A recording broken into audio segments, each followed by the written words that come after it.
Judy Garland, June 10, 1922 – June 22, 1969, born Frances Ethel Gumm, was an American singer, actress, and vaudevillian. She was renowned for her contralto vocals and attained international stardom, which continued throughout a career that spanned more than 40 years as an actress in musical and dramatic roles, as a recording artist, and on concert stages. Respected for her versatility, she received a Juvenile Academy Award and won a Golden Globe Award, as well as Grammy Awards and a special Tony Award. She was nominated for the Academy Award for Best Actress for her role in the remake of A Star is Born and for Best Supporting Actress for her performance in the 1961 film Judgment at Nuremberg. She remains the youngest recipient, at 39 years of age, of the Cecil B. DeMille Award for Lifetime Achievement in the Motion Picture Industry. After appearing in vaudeville with her two older sisters, Garland was signed to Metro-Goldwyn-Mayer as a teenager. There, she made more than 24 films, including 9 with Mickey Rooney, and 1939's The Wizard of Oz. After 15 years, she was released from the studio and then gained new success through record-breaking concert appearances, including a return to acting, beginning with critically acclaimed performances. Despite her professional triumphs, Garland struggled immensely in her personal life, starting when she was a child. Her self-image was strongly influenced by film executives, who said she was unattractive and constantly manipulated her on-screen physical appearance. She was plagued by financial instability, often owing hundreds of thousands of dollars in back taxes. She married 5 times, with her first 4 marriages ending in divorce. She also had a long battle with drugs and alcohol, which ultimately led to her death from a barbiturate overdose at the age of 47. In 1997, Garland was posthumously awarded a Grammy Lifetime Achievement Award. Several of her recordings have been inducted into the Grammy Hall of Fame. In 1999, the American Film Institute placed her among the 10 greatest female stars of classic American cinema. Early life. Born Frances Ethel Gumm in Grand Rapids, Minnesota, on June 10, 1922. Garland was the youngest child of Ethel Marion, née Milne, November 17, 1893 – January 5, 1953, and Francis Avent Frank Gumm, March 20, 1886 – November 17, 1935. Her parents were vaudevillians who settled in Grand Rapids to run a movie theater that featured vaudeville acts. Garland was of English, Scottish, and Irish ancestry, named after both her parents and baptized at a local Episcopal church. Baby, as she was called by her parents and sisters, shared her family's flair for song and dance. Her first appearance came at the age of 2.5 when she joined her 2 older sisters, Mary Jane Suzanne Gumm, 1915–1964, and Dorothy Virginia Jimmy Gumm, 1917–1977, on the stage of her father's movie theater during a Christmas show and sang a chorus of Jingle Bells. Accompanied by their mother on piano, the Gumm Sisters performed there for the next few years. Following rumors that Frank Gumm had made sexual advances towards male ushers, the family relocated to Lancaster, California, in June 1926. Frank purchased and operated another theater in Lancaster, and Ethel, acting as their manager, began working to get her daughters into motion pictures. Garland attended Hollywood High School and later graduated from University High School. Early career. The Gumm Sisters. In 1928, the Gumm Sisters enrolled in a dance school run by Ethel Megleen, proprietress of the Megleen Kiddies dance troupe. They appeared with the troupe at its annual Christmas show. Through the Megleen Kiddies, they made their film debut in a 1929 short subject called The Big Review, where they performed a song and dance number called That's the Good Old Sunny South. This was followed by appearances in 2 Vitaphone shorts the following year, A Holiday in Storyland, featuring Garland's first on-screen solo, and The Wedding of Jack and Jill. They next appeared together in Bubbles. Their final on-screen appearance came in 1935, in another short entitled La Fiesta de Santa Barbara. In 1934, the trio, who by then had been touring the vaudeville circuit as the Gumm Sisters for many years, performed in Chicago at the Oriental Theater with George Jessel. He encouraged the group to choose a more appealing name after Gumm was met with laughter from the audience. According to theatrical legend, their act was once erroneously billed at a Chicago theater as the Gumm Sisters. Several stories persist regarding the origin of the name Garland. One is that it was originated by Jessel after Carole Lombard's character Lily Garland in the film 20th Century, which was then playing at the Oriental. Another is that the girls chose the surname after drama critic Robert Garland. Garland's daughter, Lorna Luft, stated that her mother selected the name when Jessel announced that the trio looked prettier than a garland of flowers. During a TV special, filmed in Hollywood at the Pantages Theater premiere of A Star is Born on the 29th of September 1954, Jessel stated, "I think that I ought to tell the folks that it was I who named Judy Garland,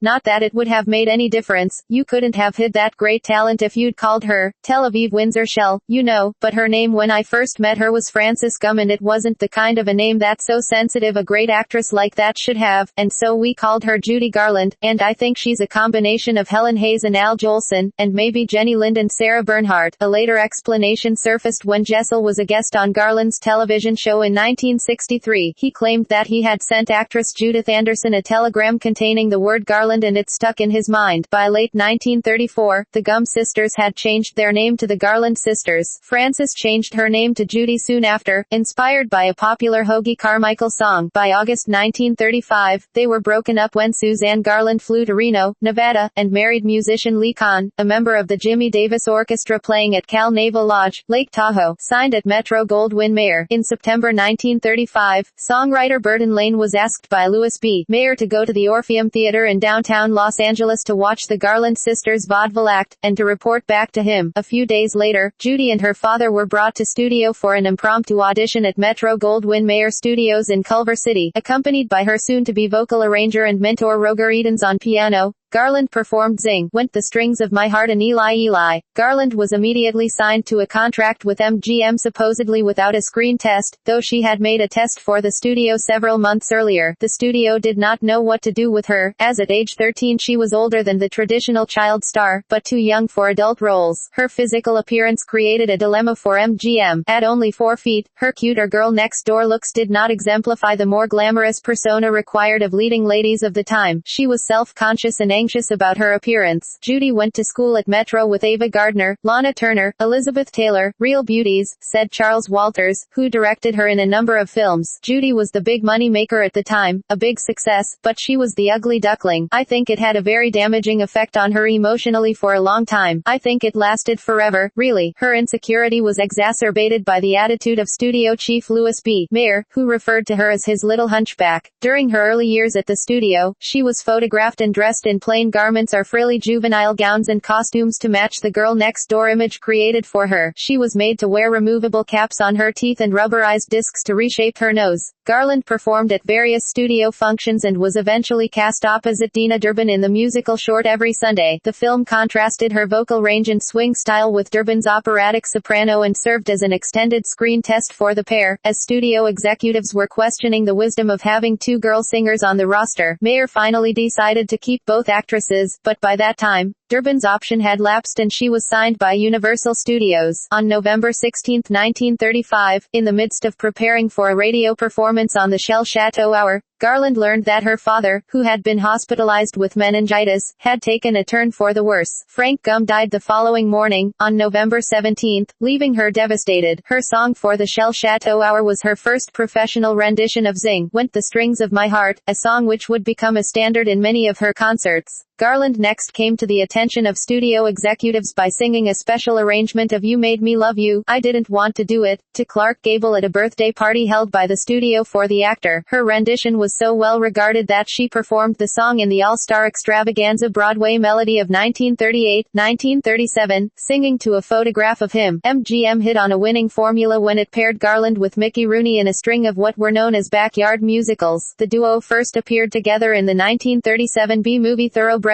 Don't Cry as supporting characters. Garland was then put in the cast of the fourth of the Hardy family movies as a literal girl next door to Rooney's character, Andy Hardy in Love Finds Andy Hardy. Although Hardy's love interest was played by Lana Turner, they teamed as lead characters for the first time in Babes in Arms, ultimately appearing in 5 additional films, including 2 more Hardy films, Andy Hardy Meets Debutante and Life Begins for Andy Hardy. To keep up with the frantic pace of making one film after another, Garland, Rooney, and other young performers were constantly given amphetamines to stay awake, as well as barbiturates to take before going to bed so they could sleep. For Garland, this regular dose of drugs led to addiction and a lifelong struggle, and contributed to her eventual demise. She later resented the hectic schedule and felt that her youth had been stolen by MGM. Though Garland was of a healthy weight, the studio demanded that she diet constantly. They even went so far as to serve her only a bowl of soup and a plate of lettuce when she ordered a regular meal. Despite successful film and recording careers, awards, critical praise, and her ability to fill concert halls worldwide. She was plagued throughout her life with self-doubt and required constant reassurance that she was talented and attractive. Rooney denied that their childhood studio was responsible for her addiction. Judy Garland was never given any drugs by Metro-Goldwyn-Mayer. Mr. Mayer didn't sanction anything for Judy. No one on that lot was responsible for Judy Garland's death. Unfortunately, Judy chose that path. The Wizard of Oz. In 1938, she was cast in the main role as Dorothy Gale in The Wizard of Oz, 1939, a film based on the children's book by L. Frank Baum. In this film, she sang the song with which she would forever be identified, Over the Rainbow. Although producers Arthur Freed and Mervyn Leroy had wanted her from the start, studio chief Mayer tried first to borrow Shirley Temple from 20th Century Fox, but they declined. Dina Durbin was then asked, but was unavailable, resulting in Garland being cast. Garland was initially outfitted in a blonde wig for the part, but Freed and Leroy decided against it shortly into filming. Her blue gingham dress was chosen for its blurring effect on her figure, which made her look younger. Shooting commenced on October 13, 1938, and was completed on March 16, 1939, with a final cost of more than $2 million.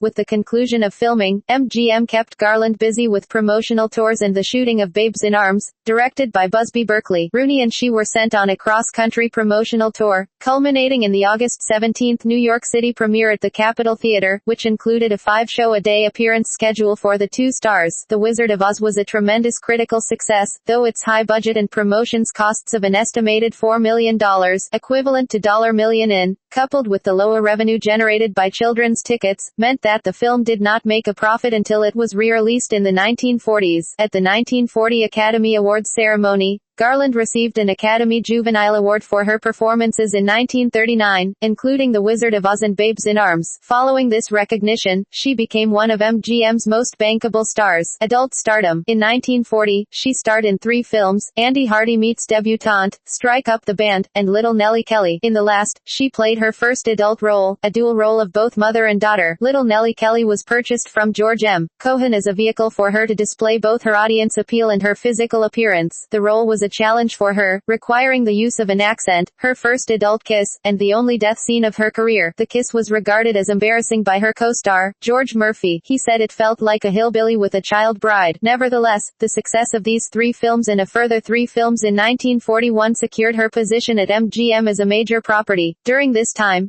Garland experienced her first serious adult romances. The first was with bandleader Artie Shaw. She was deeply devoted to him and was devastated in early 1940 when he eloped with Lana Turner. Garland began a relationship with musician David Rose, and on her 18th birthday, he gave her an engagement ring. The studio intervened because he was still married at the time to actress and singer Martha Raye. They agreed to wait a year to allow for his divorce to become final, and were wed on July 27, 1941. A true rarity is what media called it. Garland, who had aborted her pregnancy by him in 1942, agreed to a trial separation in January 1943 and divorced in 1944. She was noticeably thinner in her next film, For Me and My Gal, alongside Gene Kelly in his first screen appearance. She was top billed in the credits for the first time and effectively made the transition from teenage star to adult actress. At age 21, she was given the glamour treatment in Presenting Lily Mars, in which she was dressed in grown-up gowns. Her lightened hair was also pulled up in a stylish fashion. However, no matter how glamorous or beautiful she appeared on screen or in photographs, she was never confident in her appearance and never escaped the girl next door image which had been created for her. One of Garland's most successful films for MGM was Meet Me in St. Louis, 1944, in which she introduced 3 standards, The Trolley Song, The Boy Next Door, and Have Yourself a Merry Little Christmas. Vincent Minnelli was assigned to direct, and he requested that makeup artist Dorothy Pondell be assigned to Garland. Pondell refined her appearance in several ways, including extending and reshaping her eyebrows, changing her hairline, modifying her lip line and removing her nose discs and dental caps. She appreciated the results so much that Pondell was written into her contract for all her remaining pictures at MGM. At this time,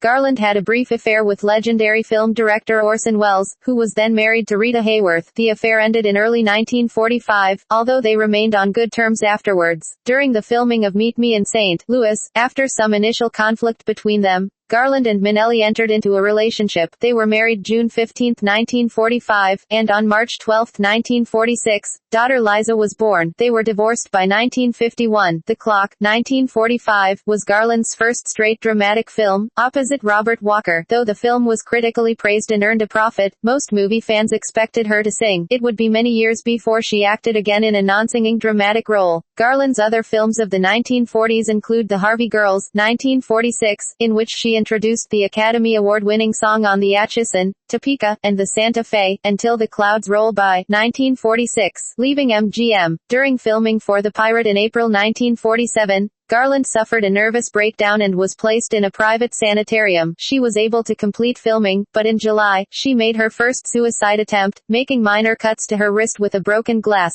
During this period, she spent 2 weeks in treatment at the Austin Riggs Center, a psychiatric hospital in Stockbridge, Massachusetts. The Pirate was released in 1948 and was the first film in which Garland had starred since The Wizard of Oz to not be profitable. The main reasons for its failure was not only its expense, but also the increasing cost of the shooting delays while Garland was ill, as well as the fact that the general public was not yet willing to accept her in a sophisticated vehicle. Following her work on The Pirate, she co-starred for the first and only time with Fred Astaire, who replaced Gene Kelly after Kelly had broken his ankle, in Easter Parade, which became her top-grossing film at MGM and quickly re-established her as one of MGM's primary assets. Thrilled by the huge box office receipts of Easter Parade, MGM immediately teamed Garland and Astaire in the Barclays of Broadway. During the initial filming, Garland was taking prescription sleeping medication along with illicitly obtained pills containing morphine. Around this time, she also developed a serious problem with alcohol. These, in combination with migraine headaches, led her to miss several shooting days in a row. After being advised by her doctor that she would only be able to work in 4 to 5 day increments with extended rest periods between, MGM executive Arthur Freed made the decision to suspend her on July 18, 1948. She was replaced by Ginger Rogers. When her suspension was over, she was summoned back to work and ultimately performed 2 songs as a guest in the Rogers and Hart biopic Words and Music, which was her last appearance with Mickey Rooney. Despite the all-star cast, Words and Music barely broke even at the box office. Having regained her strength, as well as some needed weight during her suspension,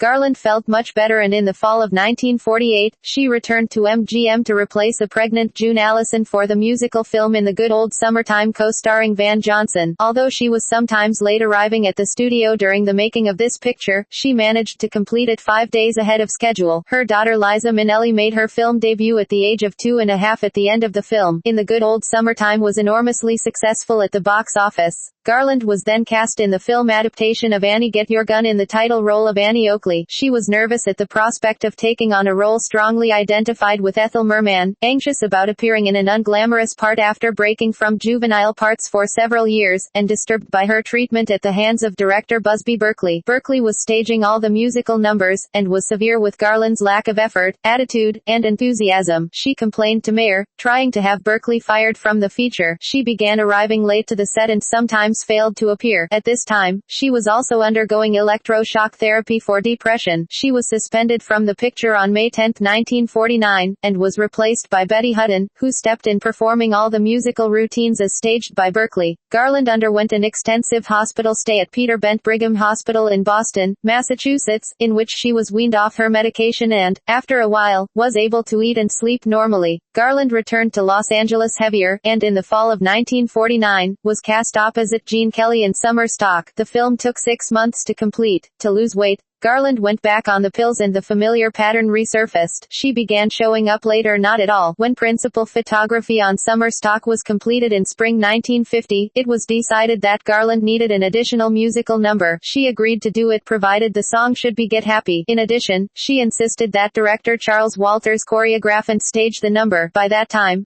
Garland had lost 15 pounds and looked more slender. Get Happy was the last segment of Summer Stock to be filmed. It was her last picture for MGM. When it was released in the fall of 1950, Summer Stock drew big crowds and racked up very respectable box office receipts, but because of the costly shooting delays caused by Garland, the film posted a loss of $80,000 to the studio. Garland was next cast in the film Royal Wedding with Fred Astaire after June Allison became pregnant in 1950. She failed to report to the set on multiple occasions, and the studio suspended her contract on June 17, 1950. She was replaced by Jane Powell. Reputable biographies following her death stated that after this latest dismissal, she slightly grazed her neck with a broken glass, requiring only a band-aid, but at the time, the public was informed that a despondent Garland had slashed her throat. All I could see ahead was more confusion. Garland later said of this suicide attempt, "I wanted to black out the future as well as the past. I wanted to hurt myself and everyone who had hurt me." In September 1950, after 15 years with the studio, Garland and MGM parted company. Later career appearances on Bing Crosby Show. Garland was a frequent guest on Kraft Music Hall, hosted by her friend Bing Crosby. Following Garland's second suicide attempt, Crosby, knowing she was depressed and running out of money, invited her onto his radio show, the first of the new season, on October 11, 1950. She was standing in the wings of it trembling with fear. She was almost hysterical. She said, "I cannot go out there because they're all gonna be looking to see if there are scars and it's gonna be terrible." Bing said, "What's going on?" And I told him what happened and he walked out on stage and he said, "We got a friend here. She's had a little trouble recently. You probably heard about it. Everything is fine now. She needs our love. She needs our support. She's here. Let's give it to her. Okay, here's Judy." And she came out and that place went crazy. And she just blossomed. Hal Kanter, writer for Bing. 8 appearances during the 1950-1951 season of the Bing Crosby, Chesterfield show immediately reinvigorated her career. Soon after, she toured for 4 months to sell out crowds in Europe, renewed stardom on the stage. In 1951,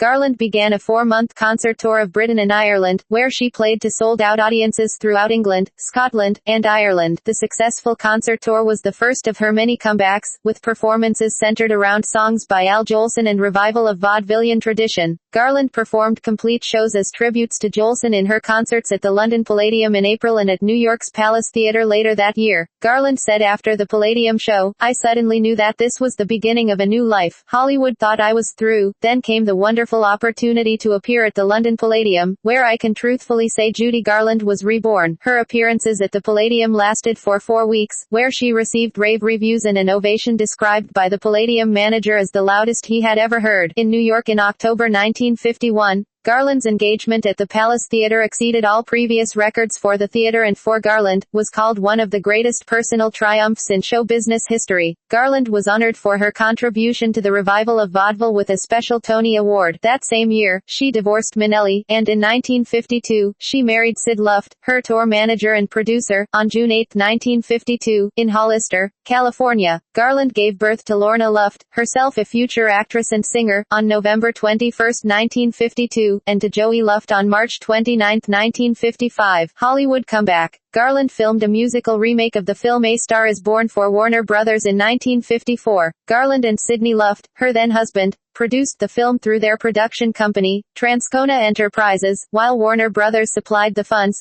production facilities, and crew. Directed by George Cukor and co-starring James Mason, it was a large undertaking to which she initially fully dedicated herself. As shooting progressed, however, she began making the same pleas of illness which she had so often made during her final films at MGM. Production delays led to cost overruns and angry confrontations with Warner Brothers head Jack L. Warner. Principal photography wrapped on March 17, 1954. At Luft's suggestion, the Born in a Trunk medley was filmed as a showcase for her and inserted over director Cukor's objections, who feared the additional length would lead to cuts in other areas. It was completed on July 29. Upon its September 29, 1954, world premiere, the film was met with tremendous critical and popular acclaim. Before its release, it was edited at the instruction of Jack Warner. Theater operators, concerned that they were losing money because they were only able to run the film for 3 or 4 shows per day instead of 5 or 6, pressured the studio to make additional reductions. About 30 minutes of footage were cut, sparking outrage among critics and filmgoers. Although it was still popular, drawing huge crowds and grossing over $6 million in its first release, A Star is Born did not make back its cost and ended up losing money. As a result, the secure financial position Garland had expected from the profits did not materialize. Transcona made no more films with Warner. Garland was nominated for the Academy Award for Best Actress and in the run-up to the 27th Academy Award awards, was generally expected to win. She could not attend the ceremony because she had just given birth to her son, Joseph Luft, so a television crew was in her hospital room with cameras and wires to broadcast her anticipated acceptance speech. The Oscar was won, however, by Grace Kelly for The Country Girl, 1954. The camera crew was packing up before Kelly could even reach the stage. Groucho Marx sent her a telegram after the awards ceremony, declaring her loss the biggest robbery since Brinks. Time labeled her performance as just about the greatest one-woman show in modern movie history. Garland won the Golden Globe Award for Best Actress in a Musical for the role. Garland's films after A Star is Born included Judgment at Nuremberg, 1961, for which she was Oscar and Golden Globe nominated for Best Supporting Actress, the animated feature Gay Paris, 1962, and A Child is Waiting, 1963, with Burt Lancaster. Her final film was I Could Go On Singing, 1963, co-starring Dirk Bogarde. Television, concerts, and Carnegie Hall. Beginning in 1955, Garland appeared in a number of television specials. The first, the 1955 debut episode of Ford Star Jubilee, was the first full-scale color broadcast ever on CBS and was a ratings triumph, scoring a 34.8 Nielsen rating. She signed a 3-year, $300,000 contract with the network. Only one additional special, a live concert edition of General Electric Theater, was broadcast in 1956 before the relationship between the Lufts and CBS broke down in a dispute over the planned format of upcoming specials. In 1956, Garland performed for 4 weeks at the New Frontier Hotel on the Las Vegas Strip for a salary of $55,000 per week, making her the highest-paid entertainer to work in Las Vegas. Despite a brief bout of laryngitis, her performances there were so successful, her run was extended an extra week. Later that year, she returned to the Palace Theater, site of her two-a-day triumph. She opened in September, once again to rave reviews and popular acclaim. In November 1959, Garland was hospitalized, diagnosed with acute hepatitis.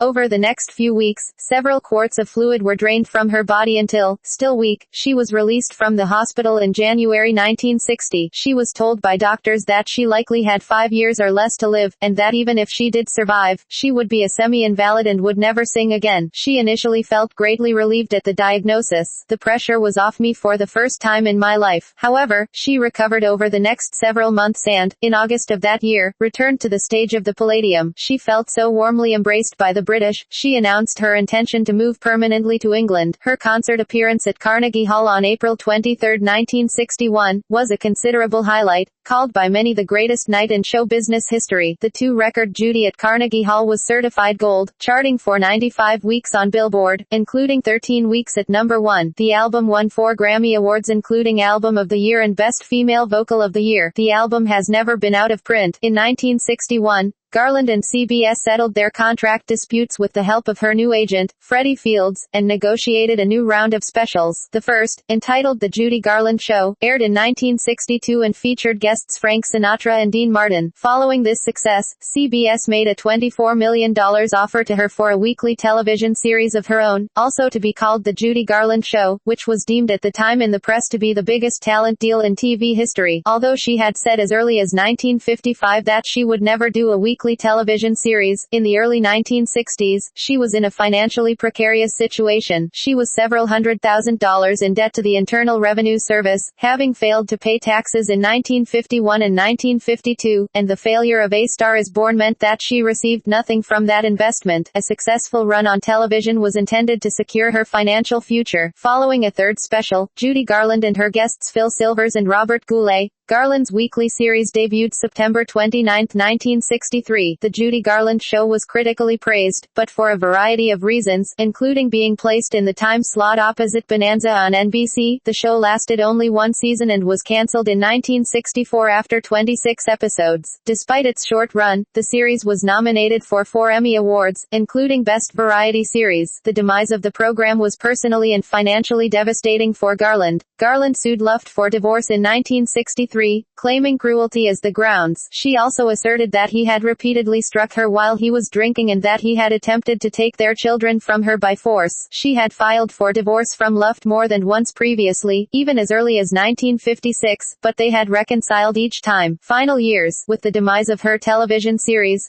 Garland returned to the stage. Most notably, she performed at the London Palladium with her then 18-year-old daughter Liza Minnelli in November 1964. The concert, which was also shown on the British television network ITV, was one of her final appearances at the venue. She made guest appearances on The Ed Sullivan Show and The Tonight Show. Garland guest hosted an episode of the Hollywood Palace with Vic Damone. She was invited back for a second episode in 1966 with Van Johnson as her guest. Issues with Garland's behavior ended her Hollywood Palace guest appearances. A 1964 tour of Australia was largely disastrous. Garland's first concert in Sydney, held in the Sydney Stadium because no concert hall could accommodate the crowds who wanted to see her, went well and received positive reviews. Her second performance, in Melbourne, started an hour late. The crowd of 7,000, angered by her tardiness and believing her to be drunk, booed and heckled her, and she fled the stage after just 45 minutes. She later characterized the Melbourne crowd as brutish. A second concert in Sydney was uneventful, but the Melbourne appearance garnered her significant bad press. Some of that bad press was deflected by the announcement of a near-fatal episode of pleurisy. Garland's tour promoter Mark Heron announced that they had married aboard a freighter off the coast of Hong Kong. However, she was not legally divorced from Luft at the time the ceremony was performed. The divorce became final on May 19, 1965, and Heron and she did not legally marry until November 14, 1965. They separated 6 months later. In February 1967, Garland was cast as Helen Lawson in Valley of the Dolls for 20th Century Fox.